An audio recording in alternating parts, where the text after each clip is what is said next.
Okay, who's in charge? Jamie? Ah, yeah, I forgot. Go for it, Jamie. Okay. My back really itches all of a sudden. Okay, let's do it. Hello and welcome to Table for Five with no reservations. Take a seat at the table for a fresh, sweet, salty, tart, and pleasantly bitter conversation. Hello, thank you for taking a seat at the table. Today we are talking about love. This series is called All the Love. And this is our first episode, which is Love Needs No Words. And we're going to be talking about how our kids show love in their own way. So tonight at the table, I have Kimberly McIsaac. Hello. Jen Dunn.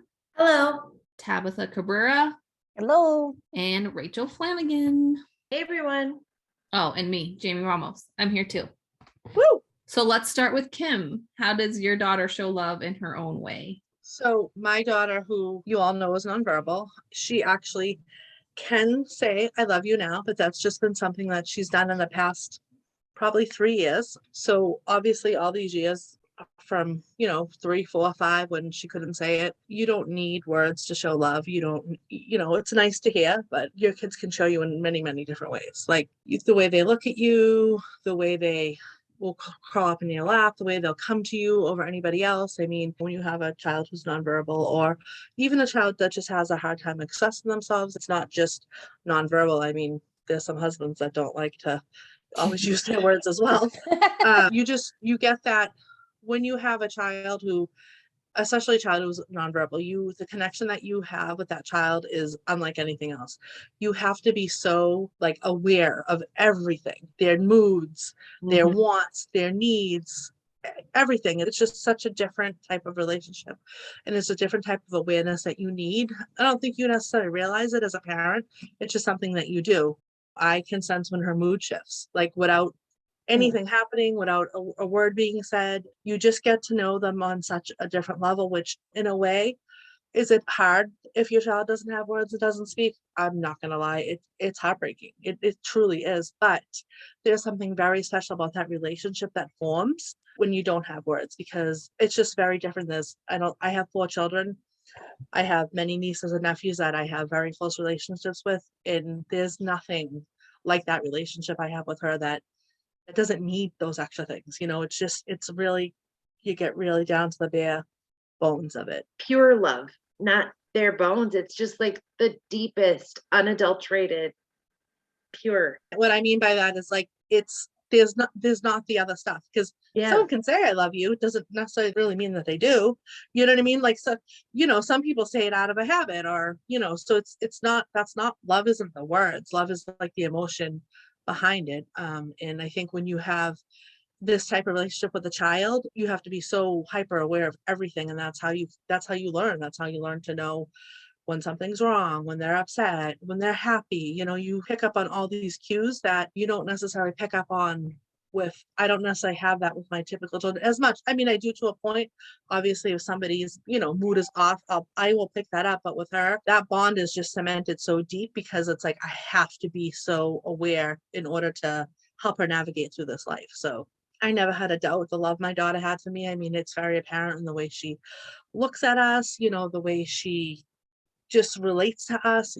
You don't need the words. Obviously, it's nice. It was glorious when the day she finally unprompted said it on her own. It was like a shock. I mean, she was 23 years old when she did it, and even now, every time she says it, it's, now she'll even say I love you more, and I love you to the moon and back, so that stuff it's obviously nice. And the times that she says it, it's still very rare. She does not she says it all the time, but she only says it, I believe, when she truly feels that that deep emotion, when she just, when she has that overwhelming feeling of love is when she says it. I don't know. There's just something that's very special about that. Yeah. It's so sweet. What about you, Tabs? So, I agree with Kim. I think sometimes words clog up the feelings, it creates an ease to when you have a child who can't speak, you're listening to their vibrations, their mood, their energy. There is a deep connection, and it's almost and I don't think my kids are like babies, but it's like when you're in tune with your baby who needs to eat, or your baby who needs more sleep or has a wet diaper, you're more in tune to it because you're watching for signs. And I think when our kids don't speak, we have to be aware of everything that's happening with them. And my kids, I mean, are both cuddle bugs. They love to be physically close. I mean, that's a perception of people who are autistic, that they don't like to be around people or snuggle or show physical affection. Both of my kids do. And like my daughter, when I read her a book at night to go to bed, she'll climb up in the slider chair with me. And the second I open the book, she turns her face and gives me a kiss, or when I buckle her in her car seat when she was younger, she would lean in and have me give her a hug. It's like not necessary to have the words to know that your kids love you. Mm-hmm. And my son, Nixon, always was a snuggle. He loves to put his hands on your face and Jesse, look you, face to face with your hands. And that's something that's like so tender and brings you into that moment that, unlike, just saying I love you does, so it's something pretty magic, I think. And we get the opportunity to be in those vibrations a lot longer when our kids don't have verbal language, which I think is a gift in that way. You are in tune and you're aware and you're right next to them and you're feeling things and they're guiding you in their energy, which is something that we get. It's getting me choked up. And I think, and not to offend anyone, I want to be very clear, but I think that it's a very different bond with our children than I think a typical parent with a typical child, because I think that like you literally have to know what your kid wants. Mm-hmm. You learn their cues, you learn the pulls and the tugs and that kind of stuff. It's just, I think it's very different. I don't know. I could be wrong. Yeah, I agree. It's just, there's just something like, so like Rachel, I think, said so pure about it, because you really just have to know, you have to really listen, you have to really look, you have to really be in tune with your child. Like that's, you really have to be in tune with them to really pick up on those things. And it's like Tabitha said, Alyssa's very lovable, but she's extremely selective at who she'll show it to, Mm-hmm. or who she'll allow to like hug her, or who she'll like actually hug back. If you get invited into that circle, like, I mean, you're lucky, because not a lot of people make it in there. So it's very special. It's not like a little kid who will go up and hug everybody. She's not going to do that, but you almost have to earn that. Earn that with her. Yeah. And I think one of us were saying about our kids with somebody else or whatever. And I was like, I don't know. I think our kids are pretty intuitive. Like, I think that they read people better than than the average person would read them. I think they get a feeling from people. Like I'll watch her and I'll be like, Well, they pick up on, I feel like they pick up on so many other things that we wouldn't necessarily pick up on, because yeah. especially when you have a child who's nonverbal, I think, their other senses are heightened because of that. What about Kaya, Jen? How does she show love? I will say when she was younger, she wasn't a cuddly baby. She didn't, overly love to be touched. She wasn't a cuddler. I also have explained I had severe OCD. I wouldn't touch her face. I probably didn't kiss Kaya. I couldn't actually tell you the first time I actually gave her a kiss. It was part of my stuff. But then it was really just taking my hand to her and, kind of pulling me next to her, that kind of stuff, because Kaya was nonverbal until she was 5. So there was a lot of, pulling me to where she needed me to be, that kind of stuff, but now she'll say, like she just said, Mama, hold hands. Really, she doesn't want to eat her cauliflower, so she's trying to distract me. But she will, when she wants me to be with her, she will ask me to lay with her, just to hold her hand. She's very affectionate. Tabitha, you are right. I think it's one of the biggest misconceptions of our kids. Mm-hmm. And I think that my kid is far more affectionate than my nephew. Mind you, he's a boy, but even from my friends' daughters that are that age. Now, Kaya's turning 12 very soon. However, I don't think she's in the mindset of a typical 12-year-old, not in all aspects anyway. The preteen thing, we have that nailed, but everything else. And typical kids tend to kind of get away from that, at a certain, slowly at a certain age. yeah, so that's another, I feel like, blessing that we get, is we get the Longer, yeah. snuggles and the loves for a lot longer. Yeah. So with Jesse, like you guys kind of said, it's like the baseline of love. And it sounds really weird because in some ways I had to search for it, because a lot like Kaya, he was not affectionate. I always joke like I made that kid cuddly, because he's really cuddly now. And he's always been like, he liked to be swaddled and like tightly held, which is still to this day, which I think a lot of our kids for sensory reasons really like that. Like he wants hugs because he needs that sensory input. Not, we had to grow that into an expression of love with him, like put those things together.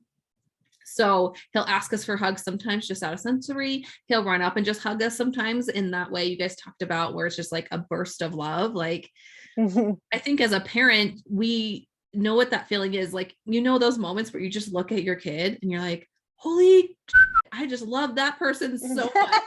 Yeah. Like, Not all the time. sleeping, when they're sleeping, especially, it's Yes. Yes. Wow, that's pretty amazing. That kid right there. yeah, It's yeah, honestly- you just forgive everything that happened in the last When their eyes, when they're sleeping, When they're like not moving. peaceful angels in their beds. But I think that's the same thing he feels, like whoever said that. Like, I think it's that same thing where it's just like all of a sudden like, holy crap, I love this lady, or I love this person. And so now he's a lot more cuddly, and he does the same thing with me, where he grabs my face and he'll like look in my eyes, which is like a huge, yeah, like I know that means something when he's like studying me. Yeah. Like you wouldn't think of that as like a love thing, but for Jesse that is. And I think of how he gets excited to see certain people, like my sister. Whenever she comes over every day because I watch her son after school. So she comes and picks him up and he runs and gives her a hug. He does with my parents, with my husband's mom. Like he's just so excited to see those people. And it's like he can't contain himself, but that's it. He's going to give you a hug and then he's going to run off and do what he's doing.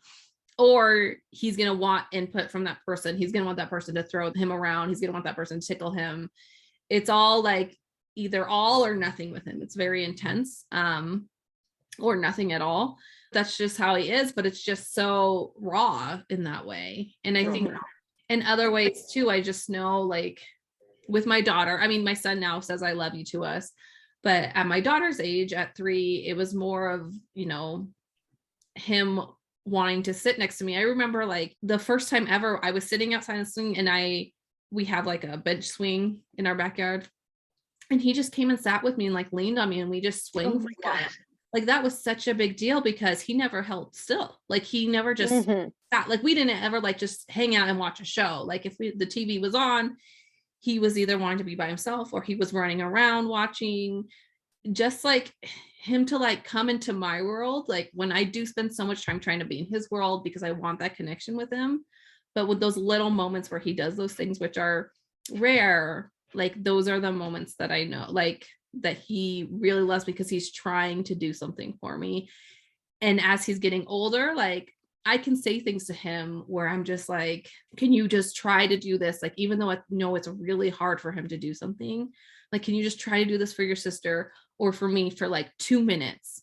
And when he like makes it through that 2 minutes, I'm like, because I know he gave it his all to do whatever that was, whether it's like sitting in church for 5 more minutes or waiting in the bathroom so I can pee and not opening the door for everyone to see it. Yeah. It's All the I know love. it takes a lot for him to be doing those things. And so I feel, yeah, I think that's how he shows love. What about you, Rachel? Celie is a lover. She was born that way. She needs the swaddle. She is the deep pressure kind of kid. And I am rather well endowed. It would be a perfect place to grow up snuggling. And so I think it's just naturally we've always had, like, as an adoptive mom, I used to be concerned prior to knowing Celie's blown open heart about bonding. And so to have a babe that just would like melt into me. I just posted a reel on Instagram because I'm on Instagram now. Curtsy. Where I'm holding her during this I song. love that video. It's like called Lullaby by the Chicks. Yeah, that's Or beautiful. Dixon Chicks. But you can see her melt, and there's this like little part of her hand right on my side because she puts her arm in. Oh god.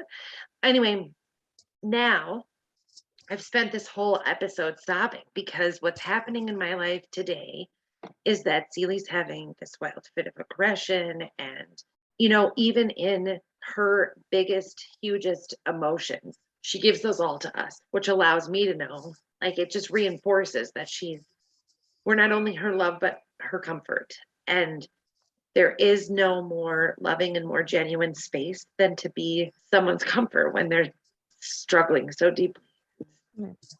There's this moment in our struggle as a family where she just melts into her dad, or she stops kicking the resistance and her leg goes and she falls into you. And I feel like all my family has left is this genuine, pure love because we're done fighting. Like, I don't know where else to put effort.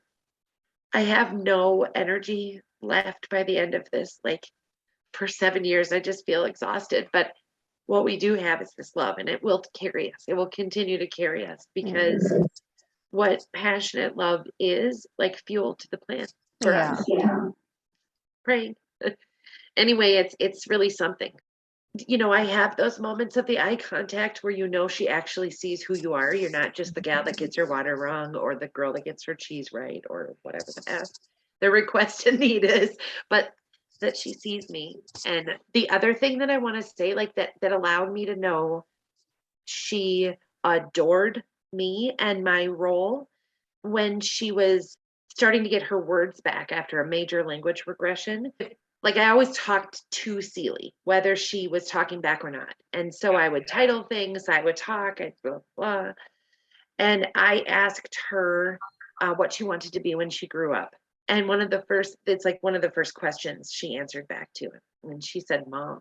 And I'm just like, oh my God. Like, because that to her is the president and the astronaut and the ballerina. Like, that's what she wanted. It's the highest place. Like, oh my God, she knows me and she loves me. Oh my gosh, I love that so much. It's like, I mean, anyone listening who has a child on the spectrum or a special needs child or a child that can communicate love with them, and there are hard moments where I think that he just sees me, like Rach was saying, as just the getter, like, get my cheese, like this, do this, or moments where he's so angry and frustrated that I don't even think he sees me as a human being. And like so an obstacle. Yeah. Where do you have a teenager? You'll have that same feeling. Jamie and I are entering and just at the door of 7. Yes. We are right there. We're halfway to 14. Holy mackerel. Well, I'm sitting at almost 12, and let me tell you, it's a whole new world. Okay? It is a whole new world. But I think, like, in those moments when we do get the love, whatever that is, and it's not what you think it's going to be because our lives are different, it's so rewarding and it makes it all worth it, even though it's really hard. And sometimes those moments are far and in between, and you're just doing it because you love them. We're not doing it to get anything back. It's our jobs. We're parents. But those words. But it's so beautiful when that happens. Those moments, yeah. It's everything. Well, what I was gonna say, so like when Alyssa was young, she was affectionate. Like when she was like holdable, like 2, 3, 4, 5. When when she'd be sitting on your lap, where you'd hold her, she'd like lay her head on your shoulder. As she got bigger, and you're not physically carrying them and physically doing those things as much, she kind of got away from that. But she would let me hug her, or she would come over and she would kind of like, if I'd say, oh, give me a hug, she'd lean her head on my shoulder. And then we just had to take that. I mean, don't get me wrong. Okay, people might not agree with this, but you are going to get hugs and kisses from mom and dad, whether you want them or not. It's happening. So just go with it. And for a long time, that's what it is. It was us hugging her and us kissing her. And like, she'd laugh and stuff. We go, and she'd laugh and kind of try to get away. And we'd be like, you're not going anywhere. And then as she got older, it was kind of like I said, she's very selective on who she would let hug. I feel like we've all seen Lulu's love grow in this last year of like. So it really started at 22 that she came back around, and I was sitting in the kitchen chair and she came from behind me and wrap her arms around me and like gave me an actual hug. God. And she did it out of nowhere. And it was like, I mean, my eyes filled up with tears. Like I didn't even know what to do because I was like so shocked.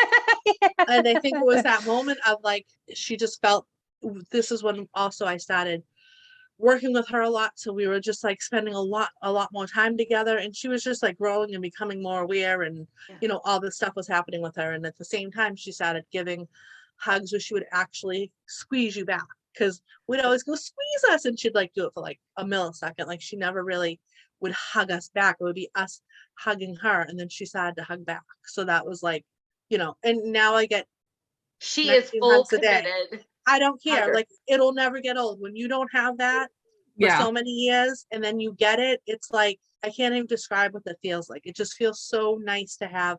Of course, I knew that she loved me. Like I never had a doubt that she loved me. Like you don't need words and you don't need hugs back to know that. But to get it after not having it for so long is just Makes such my a heart swell. feeling. It's mostly just me. Every once in a while, like she'll do it to my husband too. Now she's starting to do it a little more with her sisters. My sister lives with us now. She's doing it with her, where she'll like go and, you know, give it. It is like the best. It's just the best feeling. And then she comes out with a year later with the "I love you" and I'm just like, what is happening? Like on her own, completely. Like just now, I have to tell you guys the story. Well, you guys know the story, but our listeners. So this was during the shutdown that my husband did our kitchen cabinets over, and we went to a hotel. So we hadn't been to a restaurant or anywhere because we didn't take her out during the shutdown. Like she stayed in the house completely. We went to this hotel and the hotel had a restaurant in it. And it was like when it very first started, like restaurants started opening, but was very limited. We got to go to the restaurant because it was inside the hotel. And I think she was so happy, A, to be out of the goddamn house and B, to be at a restaurant. And that's probably where the love actually came from. It's a love of restaurants, hotels, and food. But you know what? I'm still taking the credit. I'm still taking the "I love you," you know. It was just, you know, it was such a shocking Okay, moment. Kimmy, you deserve it. You We were deserve just it. like, yeah, it's okay. But she said, I "I got love you. you" at the table, right? Out of no, like She did, and they nowhere. got it on Yeah. video. So like I kind of was like, I was like, "Oh, I love you," and then I kissed her cheek and I was like, like, you know, gave her like 10 kisses and she was like laughing or whatever. And then all of a sudden she just said, "I love you." And it was, you know, she has the apraxia. It wasn't 100% clear, but clear enough that I was like, wait, did she just say "I love you"? And I look at her and I was like, did you? I was like, "You love me?" And then I tell my daughter, I'm like, "Get out the phone quick. Let's see if she'll do it again." So we did it again. And like at first she hesitated, but then she said it again. And I was just like, it was super. we'll have to put that video up because it gets me every time. I know. I love Every that single video. time. I really knew Kimmy that well, and I was like, "Oh my gosh, this is I know, it was just so amazing. And like I said, I don't need the words to know that she loves me, but to hear it after not having it for 23 years, although we did teach her like the Bonnie, "I love you," because I We have drilled that that on in her head. video too. I was gonna get some version of "I love you," one way or another. It just made me Really? laugh back though, like her letting people hug her. That's Jesse. I have to explain all the time. Like I'll be like, "Oh, do you want to give grandma a hug?" I always give him the option, and he'll walk up and he'll just kind of lean in, and I'm like, "Oh, he's allowing you to hug him." Like Exactly. Yeah. It backs into time to people. Yeah. She backs into people. She will not hug you. Doesn't matter who you are. Rarely will she hug you, including me. Like straight on. She turns around and backs into you. That's just how she's comfortable. I never really realized anything about it until, well, this thing called autism. Hey. Yeah. Jesse Big. Olaso to hug him is Yeah. still a big deal because that wasn't how it was before. Yeah. and he's not going to do that if he doesn't feel you. Love you. Yeah, my kid doesn't love to be overly touched. It's really got to be on her terms. Tickle me. When Yep. she wants, yeah. Tickle me. I'm like, you go see Exactly. your Nana. She started this. Go see your Nana. Well, and I think about this love needs no words with my kids because I kind of have a unique scenario where I have two autistic children. My son, who was nonverbal until he was about 4-ish, started to develop more language, and my daughter is currently nonverbal, and their relationship is very interesting to watch because you can see he understands nonverbal in a way that other kids don't understand because he was there before. He was comprehending language and not And being. this is the way she came. And it's the Yeah. way that he understands her. Yeah. Yes. And so like even in the a bath a couple months ago, he was like tickling her and he was like tickle, tickle, tickle, tickle. And she was giggling up a storm and tickle, tickle, tickle, and just laughing away. And you like with them, they maneuver around each other. And so their engagement when it's together is like elevated, just like our relationship with them is elevated, you know? Or like when she's running down the street, he'll stop her and be like, Nora, no, you know, like their love to each other. Like last night, she climbed up on the couch to hide between her, Nixon and Marty because she didn't want to go to bed. And she was sitting right next to him and he was okay with it. You know, it's like very vibration driven, which is like just beautiful and fascinating to watch. Their love for each other is elevated in a different way. I'm sure neurotypical children and autistic children, if you have one of each, it's that way too. I think with Nixon and Nora, it's that he understands her language in a different way that maybe a neurotypical sibling wouldn't understand that, you know? Yeah. It's funny because like with Alyssa, with my son who's older than her, they related like in a more physical, like tickling and chasing and like laughing, and that's how she related to him. And she would like seek him out though, you know, she would see him somewhere, and if he was on the bed, she'd climb up on the bed, and that was the way they related. That was the way she showed her love. And then when my daughter Kira was born, I mean, it took a while. She kind of hated her for a while, but when she like when she finally decided to let her in, what she used to do, it's kind of funny, is like she would pat her on the head like a puppy, you know, like she'd go over to her and she'd pat her head, you know, but it was like, that was just how she Like that's as close to a hug as you're getting, girl. yeah, she still does it now. And Kara's 19 and she'll go over and go, oh, you know, it's just like, I don't know. She didn't really show love to people outside of our family unit, my parents a little bit, and that was it. She didn't not love anybody. She wanted people away from her. Kids she didn't care for, like, but when my daughter came, it took a while, but that was the first person. Like my son was always there. He was there when she He was born, first. so he was Yeah. always there. Yeah.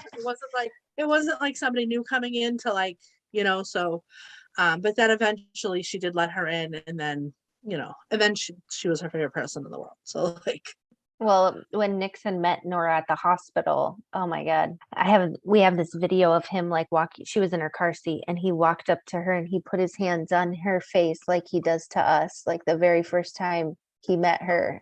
Oh, just thinking about it and he was nonverbal at the time and just melts your heart. He was also not a fan of her staying for extended periods of time when she first came into his life, but Alyssa used to just give her a look, like she'd look at her like, I'm gonna allow you to stay in this house, and that's about all you're getting from me. Like that, she would just kind of look like, and then go along her way, kind of just. But that was okay. Like the baby was being kept safe.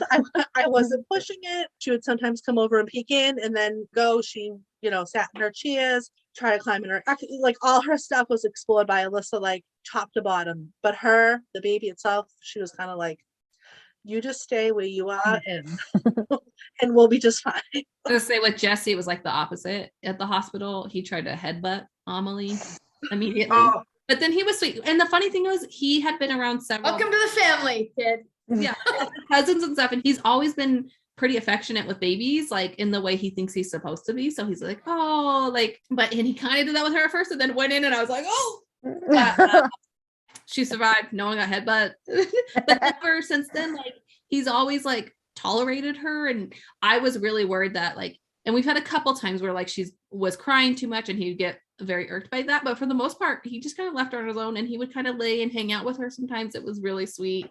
But even to this day, like she'll be singing in the car. He's like, stop singing. The moment he doesn't do that, I know he's showing love by tolerating. Yeah. Alyssa could always tell through their cries. Like if it was like a real cry, she'll come out her room and see what's going on. But if it's like they're whiny, like she knew the difference, even from like such a young age, you know. But if she thought it was like a distress cry, she would come out to see what was going on, kind of check out the situation. They know so much more than you realize. I think even cousins. my nephew was like, I don't like baby. Hiya. That's how we would say her name. Baby. He got used to it. It was fine. He got used to her, Kimmy. It's fine.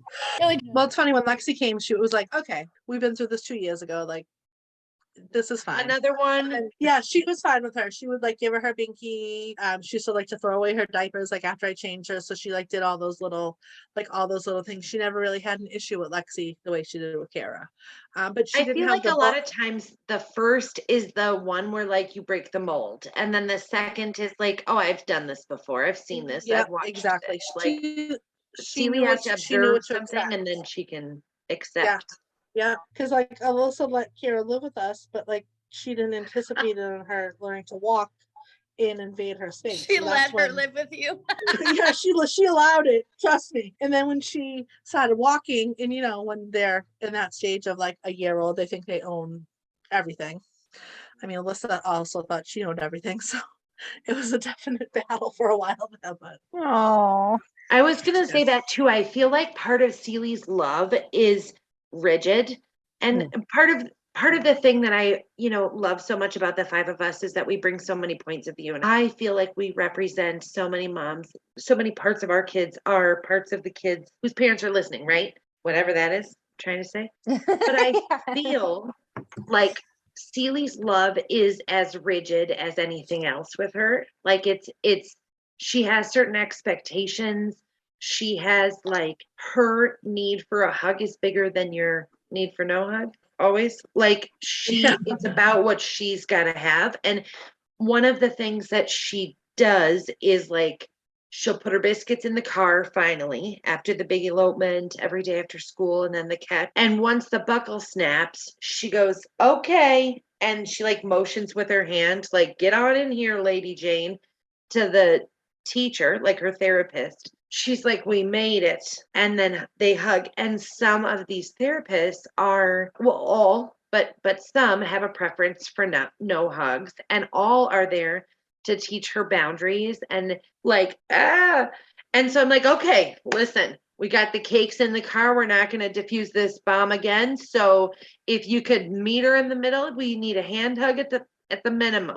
Can we hand hug? Like, because her expectation of love delivered and exchanged is in a certain way all oh the time. yeah. They Like, check the box, right? We're in the car, we do the hug, we close the door, we move on with our day, right? but it's also like this closing ritual. Like our household runs like, okay, I love you.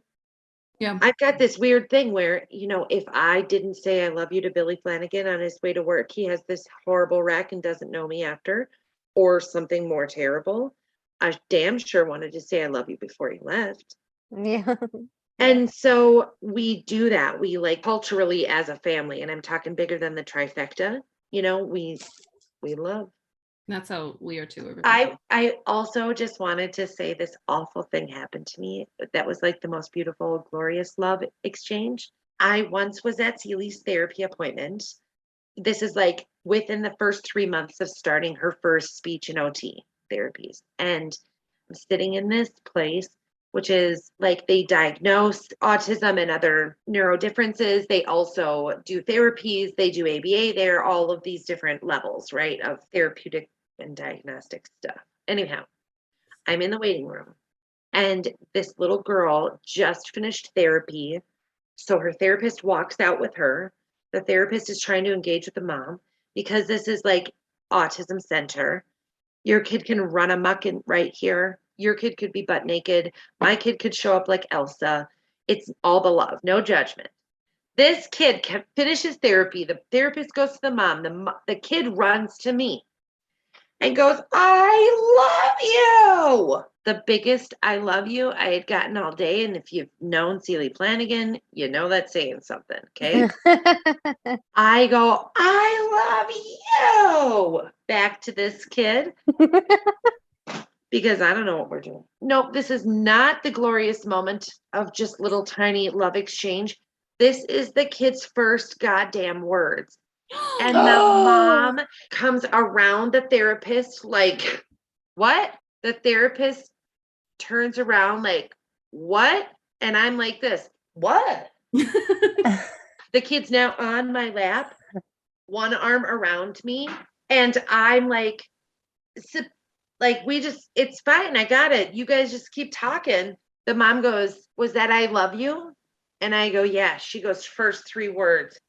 I burst into tears. The mom freaking falls to the floor. The therapist is like, good job. Love is bleh. I'm like, oh my God. Oh my God. The worst 3 words of the day. Like, please, kid, don't proclaim your love to me. Go find your freaking mother. But that's amazing. Amazing. I mean, I love you. We're like snuggle Brits before I even understand what's happening. Well, Love is just this pure thing, you know? That just reminded me of like when my son was at an autism center, how Tabitha was talking before, it's like a misconception that like our kids don't want to interact with people or they don't want to be affectionate. Like all the time I would go pick up my son and other kids would come out and they're trying to like touch me and their therapist is like, oh, I'm like, it's okay. They can, I don't care. Like, and talk to me, but they wanted that interaction with people. And yes, it's like not how the typical norm thinks that you should do it or all these things, but they want that interaction. I think a lot of times that doesn't happen because we stifle them and we tell them. Unless they come so big, they can't be stifled. Breaking in it. Reminded me of Jesse too. It's like, I was really worried when COVID happened because he always wants to like lean on his para or he's always leaning on people or just kind of touching whoever his person is in that moment. Yeah. I was so afraid. I'm like, they're gonna like freak out because my kid wants that. Yeah. And you know what my EA said to that, James? I'm not supposed to do that, but I don't care because that gives your kid comfort. Yeah. So I'm going to give her that comfort. That's beautiful. Oh my gosh. When Because Nixon, we haven't run into a problem with it either, but I'm just like, I would take somebody out with a bulldozer if they said no with you. well, my son wouldn't We're done. understand. Like he would feel so rejected. And we have worked on that in therapy and stuff because there are certain people that he shouldn't be hugging or there are safety reasons. Yes. Safety. But so we do work on that in a way, but it's also like, if you're a trusted person who we trust, yes, you're okay with that happening and you're okay with that happening. Like, don't just all of a sudden push away my kid, even if there is a pandemic. Like, I understand, like, but we we work up to that if that's something. Our kids don't understand. Like, no. feelings get really hurt. Yeah. She gets really hurt. When Nixon was like, I think I was taking him to his 3-year well check, and Nick's that mom one was a real doozy for a 3-year well check. Yes. And Nick's mom had just been here visiting, you know, and my husband is Hispanic and Native American and has darker skin. And we were in the lobby of the pediatrician's office, and it was me and Nixon and this older Hispanic lady that we did not know. And right after Grandma had visited, Nixon climbed right up into that lady's lap. Not a word. He didn't have words. And I just like rolled with it. And I was like, oh, hey. And I didn't like know how to stop it. And she was like totally open with this. Was pre-pandemic. And so she was like snuggling him in like just like Grandma would. And it was like, I don't know what to do in this situation, but we're here. I don't know. We're giving the hugs. You look like his grandma. Like that just totally brought back a memory. We went to my husband's work one time. Like Jesse had to be 2-ish, and they do like a trick or treat at his workout every Halloween. And one of my husband's coworkers, who's like this young guy, really doesn't really look. Might look like maybe one of my brothers or something, but he's like this skinny kind of white dude. Jesse just like kind of crawled up into his lap and was like hanging out with him, and I was like, oh my gosh, I was like, I'm sorry. I'm like, he's like, it's fine. I have like nephews and stuff, but that's also scares me because I'm like, my husband knew that guy and stuff. And I'm like, he doesn't know this person at all. And I will say, okay, sorry, everything keeps reminding me of things. The first time, this is gonna sound really weird, but my son was like around that same age, a little, probably 2.5, and he was never really like affectionate with me still at this point. Like he would do the squeeze hugs and things like that, and every once in a while grab my face. But we were at the zoo, and we have like this gorilla statue at our zoo, and he climbed into the lap of the gorilla statue and started like holding his face and like hugging the gorilla statue. And it was like, and this was before I knew that my son was autistic or anything, and I took pictures. I'm like, apparently you have to be a gorilla statue to get affection from my child. But I always wonder about that. I'm like, I wonder if it's because like he knew it couldn't touch him back. He was maybe. curious, like, Yeah. but still says something like that. It was That's cold. first affection. Like Yeah, it's true, like texture. But he was so affectionate with it, like grabbing its face and looking at it. I don't know. Anyway, never mind. Oh my God, I hope he grows up to be Jane Goodall. He did just make me ride the Kong ride at freaking Universal Studios. Oh, my son would love that. King Kong City over here. Godzilla, King Kong. I noticed with Alyssa, although she wasn't super affectionate with other people, like if you were to, she always liked a lot of physical stuff. So like throwing her in the air, bouncing her, like she would make you physically bounce her like you were a human trampoline. Yeah. And people who did that, like my brother used to do that, my father used to do that, people who would do that for her, she then would like, then it would be someone who she might crawl up on and sit on their lap, like, because it's like you're giving her that, that's just input. How she's like relating, if that makes sense. So it's you know, it's interesting. Well, we do have to like tread that line, you know, because you get concerned about safety, right? You don't want your kids like just snuggling up to some stranger in the pediatrician's office, even though she was really nice. And that's why like I feel like I tried to make Jessie really affectionate. Like, I mean, not forceful, but like Kim said, like we're huggers and kissers and say I love you no matter. And so I'm like, did I go too far? Because I think COVID kind of helped for that. It gave us like dialogue, and it was so like everywhere you turned, we had to be talking about it. And I mean, listen, I can barely still say virus in this home, but at that point we were, and we talked about there being like a bicycle's distance for safety between you and a person. And like, we sort of put the kibosh, and then we stopped seeing people. And so naturally, like, it's something that we've been more selective about in bringing back to her life, because you didn't hug, we didn't see anybody, we closed the damn door, like everything changed. And then my mom died really early into COVID, and so we had a really tight first ring of people that we were bubbling with, sort of, because we needed to be together. And that allowed for her to see the people you can hug without even asking. Like, you can just go hug Auntie Amy. You can just, but I mean, seriously, you guys, I said this about Alyssa, we have known each other for a wide year, and being able to see the development in our kids, not only with you all as the mom and daughter or mom and son or like whomever, that you know that I love a love moment. And if your kids wrap their arms around you, I like stop life to watch and celebrate it. The way that the love has grown, not only with you guys, but like with us as the aunties, has made our life more rich. And I just appreciate you guys being this online auntie community for her and allowing us to be in your kids' hearts, because, oh my God, I love your babies. Well, I don't know, but I got to play Santa this year, so that was pretty spectacular. Thank you. Yeah. Thank you. Yeah. Everybody in improv, I'm your girl, just so you know. Yeah. I do a hell of a called Jen Dunn, you know, in the panic. Roseanne Barr did tell her that she was mighty hilarious. She said effing talented, actually, with what that woman said, but that was Roseanne Barr, so we're gonna just curb her language a little. Yeah. So to wrap it all up, that's how our kids show love, and it's different, but it's beautiful, and it's pretty freaking rewarding and worth waiting for. Never. I think it is the most rewarding. It is the most rewarding thing when Kaya says, "Mama, lay with me." Oh. You know, it doesn't matter how many times she says it, it gets me every. Now, Mama tickle me, or Mama tickle you. Yeah, that one. All the things. It's so genuine. It's not worth it. You just know how genuine it is and how much they need us and rely on us. And never discount a person on the spectrum or someone who can't say I love you or show it in the ways that we think they should. They need love, and they deserve love, and they love people back. Yeah. Anyway, we'll see you guys next time. Yeah. Thank you. Bye. Thank you for joining us at the table for episode 1, Love Needs No Words, of our 9th series, All the Love. If you are enjoying our podcast and where you're listening allows, we would appreciate if you could rate and review us. Make sure to follow us on Facebook and Instagram. You can also email us at tablefor5podcast@gmail.com. We have new episodes every Monday. Make sure to join us next week, and we'll see you at the table. Bye.